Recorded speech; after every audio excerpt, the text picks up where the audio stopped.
ಬಾಗುರು. So second PUC exam ಮುಗೀತು. So ನಾನು ಹೇಳಿದ ಕ್ವಶನ್ಸ್ ಬಂದಿಲ್ಲ, ಚೆಕ್ ಮಾಡ್ಕೊಳ್ಳೋಣ ನೋಡಿ. ನಾನು ಕೊಟ್ಟಿದ್ದೆ ಪಾರ್ಟ್ ಡಿನಲ್ಲಿ ಇಂಪಾರ್ಟೆಂಟ್ ಕ್ವಶನ್ ನೋಡಿ, ಇದೇ ಕ್ವಶನ್ ಬಂದಿದೆ ಇವತ್ತು, ಕ್ವಶನ್ ನಂಬರ್ 3. ಬೇಕಾದ್ರೆ ವೆರಿಫೈ ಮಾಡ್ಕೊಳ್ಳಿ ಎರಡರ ವೀಡಿಯೋದಲ್ಲಿ. ನೆಕ್ಸ್ಟು ಕ್ವಶನ್ ನಂಬರ್ 40, ಇವನ್ ಕ್ವಶನ್ ನಂಬರ್ ಚೇಂಜ್ ಆಗಿಲ್ಲ ನೋಡಿ. ಕ್ವಶನ್ ನಂಬರ್ 40 ಇದೇ ಕ್ವಶನ್ ಬಂದಿದೆ, ಇವನ್ ನಂಬರ್ಸು ಚೇಂಜ್ ಆಗಿಲ್ಲ ಇಲ್ಲಿ.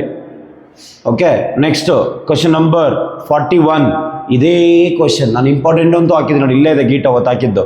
ಇದೇ ಕ್ವಶನ್ ಬಂದಿದೆ, ಆನ್ಸರ್ 1 2 3 ಬರುತ್ತೆ ನೋಡಿ, ಇಲ್ಲೇ ವೆರಿಫೈ ಮಾಡಿ ಹೇಳಿದ್ದೆ. ಇದೇ ಕ್ವಶನ್ ಬಂದಿದೆ. Question number 42, question number 42 question number change ಆಗಿಲ್ಲ ನೋಡಿ, ಇಲ್ಲಿ ಇಂಪಾರ್ಟೆಂಟ್ ಅಂತ ಹಾಕಿದ್ದೆ ಅವತ್ತು, ಇದೇ ಕ್ವಶನ್ ಬಂದಿದೆ. Okay, next question number 43. So ಇಲ್ಲಿ ಡಿರೈವೇಷನ್ಸ್ ಬಂದಿದೆ, ಸಮ್ ಒಂಚೂರು ಚೇಂಜಸ್ ಇದೆ, ಬಟ್ ಆಲ್ಮೋಸ್ಟ್ ಅದೇ ಸಮ್ ಬಂದಿದೆ. 44 ನೋಡಿ, ಇಲ್ಲೇ ಬರ್ತೀನಿ sin x at x is equal to 0 to pi. 4 questions ಕೊಟ್ಟಿದ್ದೆ, 4 ಒಂದು ಕನ್ಫರ್ಮ್ ಬಂದಿದೆ. ಇಲ್ಲಿ ನೋಡಿ ಸೆಕೆಂಡ್ ಕ್ವಶನ್ ಕೊಟ್ಟಿದ್ದೆ, ಸೆಕೆಂಡ್ ಕ್ವಶನ್ ಬಂದಿದೆ. Question number 45, question number 46 part D ಮುಗಿತಲ್ಲ, ಪಾರ್ಟ್ ಇನಲ್ಲಿ ನೋಡಿ ಡಿರೈವೇಷನ್ ಪ್ಲಸ್ ಸಮ್ಮು ಕೊಟ್ಟಿದೆ. ಡಿರೈವೇಷನು ಇಂಪಾರ್ಟೆಂಟ್ ಅಂತ ಹಾಕಿದ್ದೆ, ಅದೇ ಕ್ವಶನ್ ಬಂದಿದೆ. Okay, so next graph same method ಬಂದಿದೆ, ಬಟ್ ವ್ಯಾಲ್ಯೂಸ್ ಲಿಟ್ಲ್ ಡಿಫ್ರೆಂಟ್ ಇದೆ.